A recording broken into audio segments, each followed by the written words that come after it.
Hello everybody, welcome to this overview of how I did the Star Wars edits. So we're gonna take a look at this one and this one.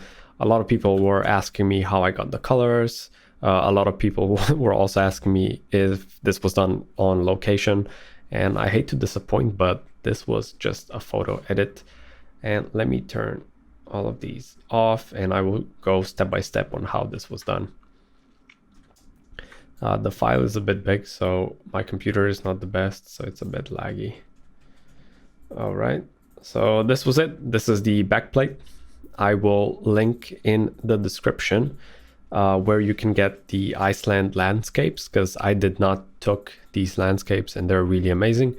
When I was shooting this, I can show you. This is how the edits or the actual photos looked when I was taking them. So there's a bunch of them, and I knew that I want some grass elements in front because I wanted to actually use it, because I knew it's going to help me to bring the edit together if she was actually standing on the ground, because that's one of the difficult things to actually do if you're doing an edit and you want to place somebody on the ground with their feet. It's really difficult to get the shadows and everything right. So I wanted some realistic elements in front. And let's see, I think these were the ones that I actually took. So that's one of the photos. And you can see I was literally just masking everything else out except for our model here. So that's how it looked like after the masking. So this was the photo. I did masking, which I'm not going to bore you with, but if you want to know how this was masked, it's essentially I do a copy, rasterize it. I didn't do any major modifications in the raw. I create well, or you can, you just create a mask. It doesn't really matter. There's a million ways of doing this. So I just roughly cut her out, or now with the new feature, which is quite amazing, you can just select subject here and it's going to select her.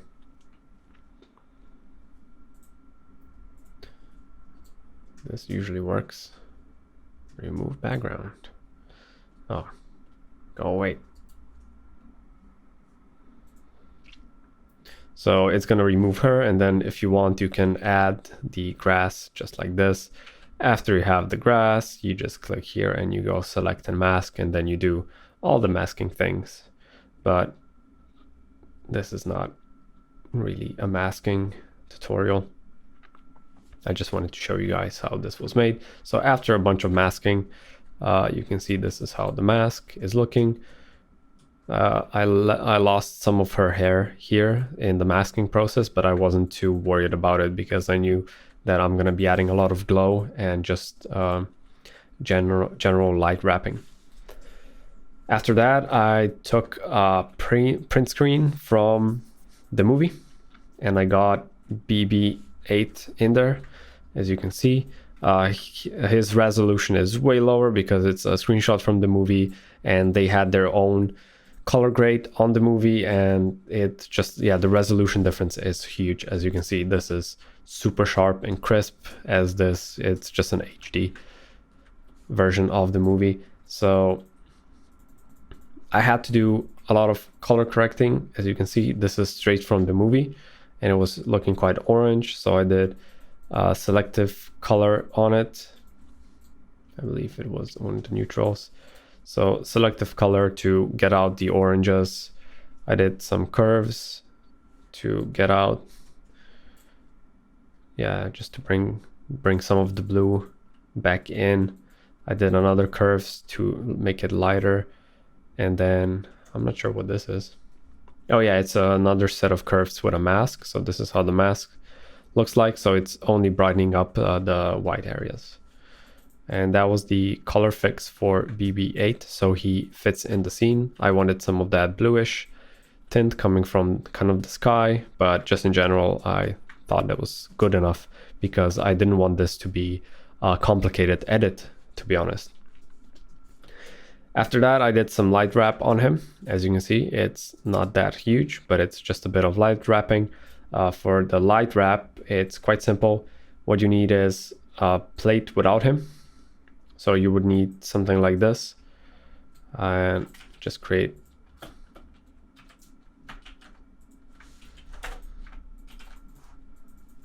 So create a plate without him. You would mask this area, copy it. Where is he? There we go. So you have this, which is now just a copy of the environment essentially. And then you would mask this out. So you would create, as you can see on the light wrap, I have two masks. One is this, which is his maximum mask around him. So this is the total mask that's surrounding him. And then on the actual plate, I use this mask, which is his total mask, but it's just inverted and it's on the inside, which means that when you have this, and now if you apply this mask, you can see it's gonna essentially go inside of him. And then when you group this, and now you create a mask like this, which is his total mask, and this is essentially what you get. And then you just dial it down because you just want a bit of that light wrap happening. So you can see this is how this looks like, but I was adding some glows and light wraps at the end on all of them because she is essentially still an edit and you want to have a light wrap around her as well. The next step was to get the grass to actually match. So in order to do that, I just did a grass fix. Was using this mask on the whole group, and I was doing a bunch of things just to get the grass in the right area. And in order to do that, you need to use a lot of different helpers, checkers essentially. So I did a hue check, which would just tell me if my grass is kind of in the same hue color spectrum that everything else. And you can see if I go to, I don't know, hue and saturation, was that the one? Well, yeah, the selective color is something I used for things like this. So you can see I want to have a bit of those oranges and greenish tints. So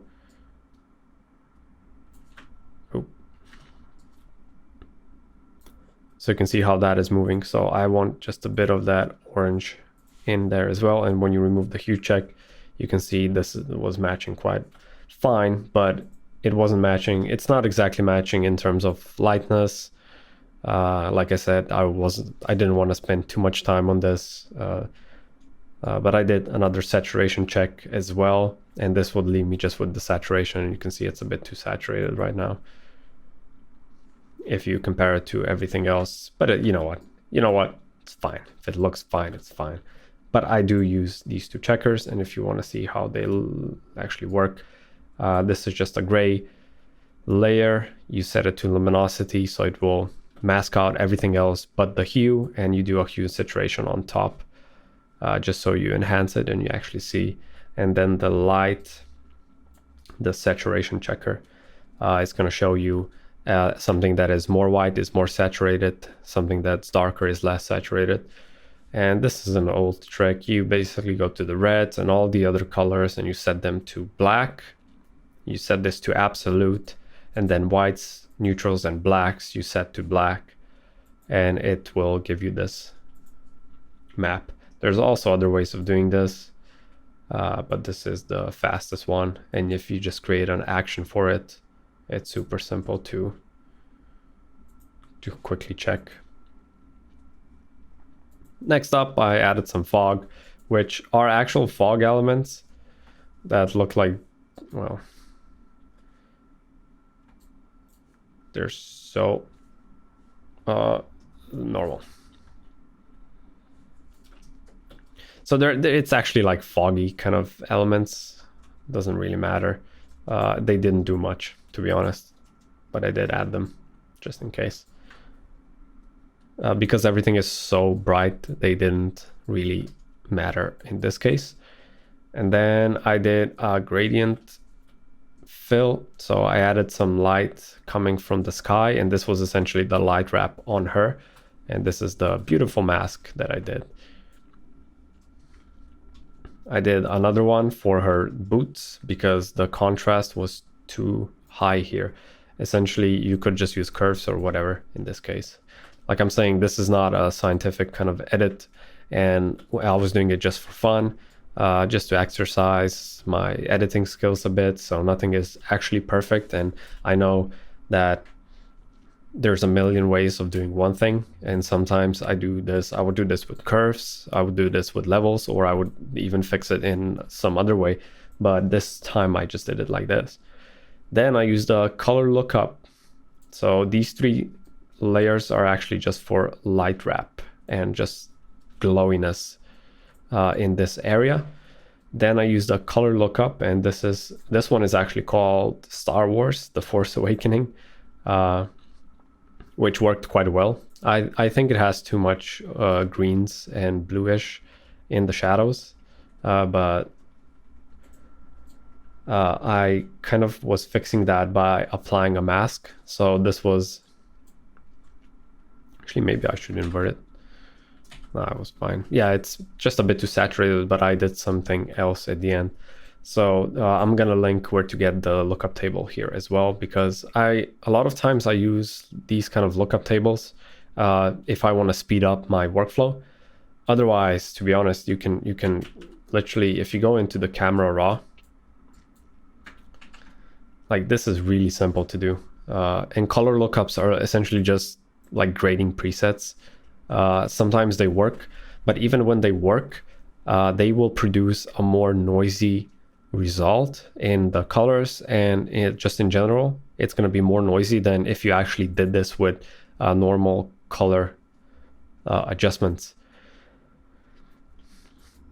So you can go to your hues, and you can see these greens. In most cases, you want them to be more orange. So you would just shift everything like this, and you can already see it's starting to look a bit more cinematic.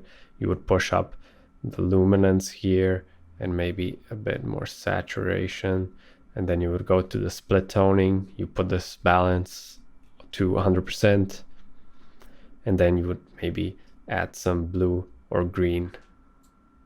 I think it was kind of bluish, and you would add that to your shadows, and then if you want, you can do whatever to your highlights. And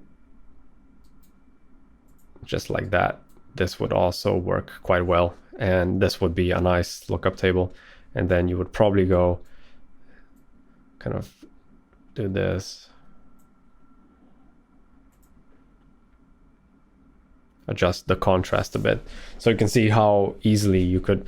Now he doesn't have enough lightness to him, so maybe I'll push it back. But you can create something like this easily without lookup tables. I just do it because I'm lazy most of the time, but you can definitely do this in different ways. I didn't want the lookup table to be affecting everything 100%, so I did a little mask like this. And for to do the mask, you go to image and apply image. Then I did a channel mixer, and this essentially, what I do with this is I make it black and white like this. I change the values here a bit. I reduce the reds most of the time, push up the greens, and you can push the blues however you want to get something like this. And this will give you really nice brownish cinematic colors, and then you just use it just a bit. Usually, like, I put it to 30 or something. And then I added another lookup table to get a bit of those brown orangey color, so you can see everything turned brown. And you could do this with the in the camera raw as well. I just used a color lookup, and this is the Cinematica 4, which I will also link. I did some curves to kind of push the blacks to a more neutral level. So you can see some of this was a bit too dark for me, so I just lifted everything up and it becomes a bit more unified. And then at the end, what I usually do is I copy everything together into a new layer.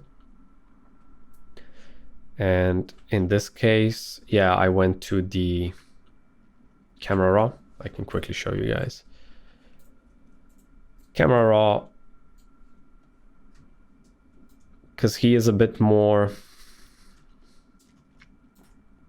low res. I was reducing the noise quite a lot, and that was helping quite a bit. Maybe you don't see it in the recording, but it was actually helping. I turned up the sharpness, so now they both kind of look sharp. I went here, I did a bit more saturation, and I turned up the luminance on the orange levels, and then I added grain. And for the sharpening, you can, if you press Alt and click on the mask, it will actually show you where it's gonna sharpen.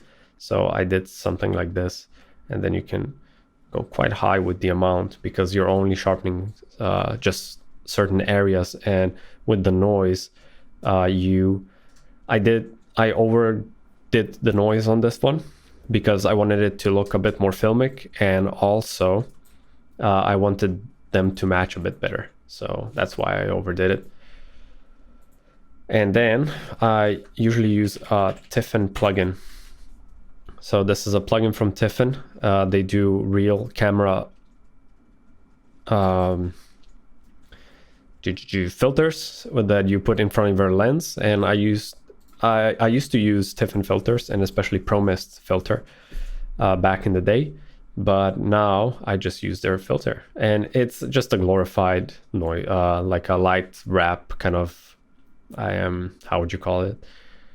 Diffusion that you can do a million ways, but I just like using this one. I usually use the Pro Mist 2 or 3, and this will do a light wrap on both of them at the same time and kind of brings the whole image together. And that was it. That was the result for this one. If I go to the next one, this is also just an edit. This was the actual picture. I did, a lot of masking. Here you can see I didn't even do the mask, but it was working completely fine because the background was white as well. And you can see this was the end result. So what I was doing here, this is her mask. This is the environment in the background.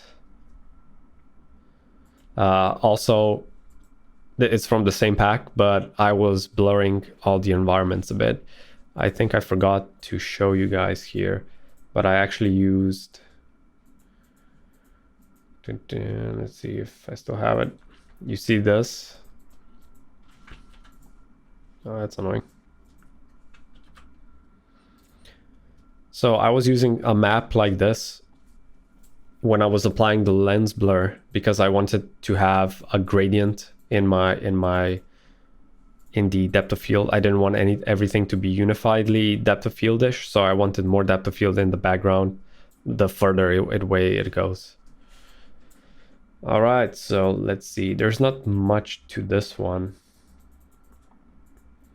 Light wrap, so to make everything feel a bit more connected.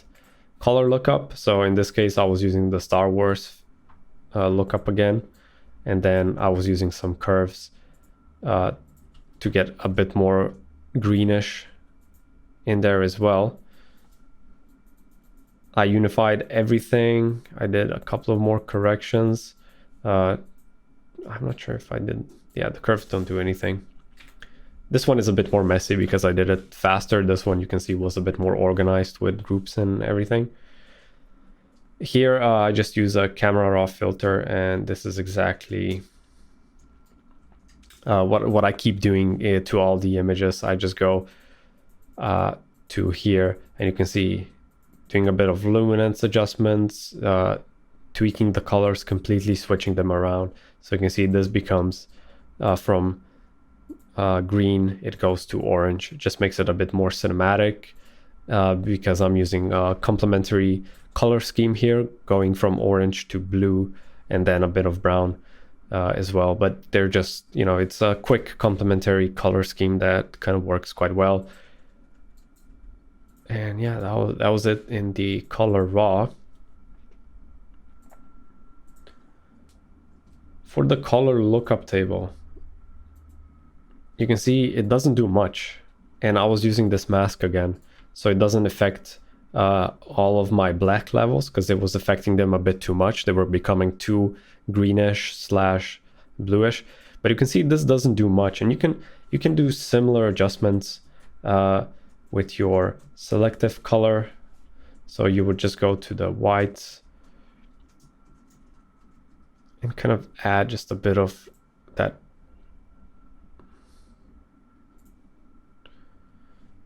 that yellow color here. And then you can go and use your curves as well. If you go to red,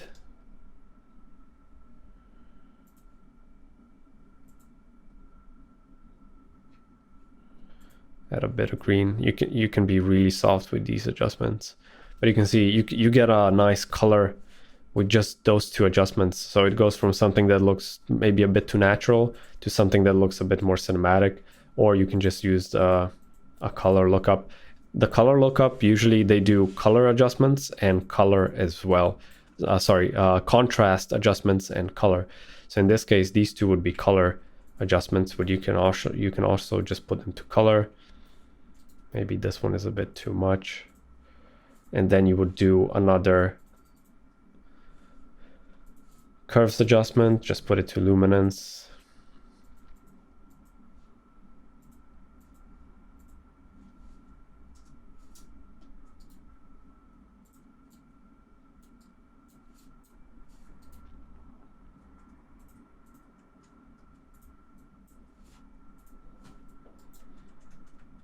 Something like that. So if I turn this off and turn this one on and turn these three on, you can see it's quite similar. But you would see, if you go really close, when you use the lookup table, in a lot of cases it's gonna lose some of the values. It's gonna in this case, because I'm doing this mask, it actually helps quite a lot. If you just use it as is to 100%, a lot of cases it's gonna distort the colors quite a lot. So I don't always use it, because you can see, like, with 3 adjustments you get 90% of the way there. It's really simple, but you know, it's up to you. So this is how it looked like, and then I added the orangey thingy, and then I added another cinematica 4 on top just to make it even more orangish. And then I added the Tiffen light wrap on top of everything. Now I wanted to show you guys another thing. As you can see, this one, and let's turn all of these off. So let's say you want to match something, right? So this is like an additional plus that I wanted to show you guys. Let's say we want to match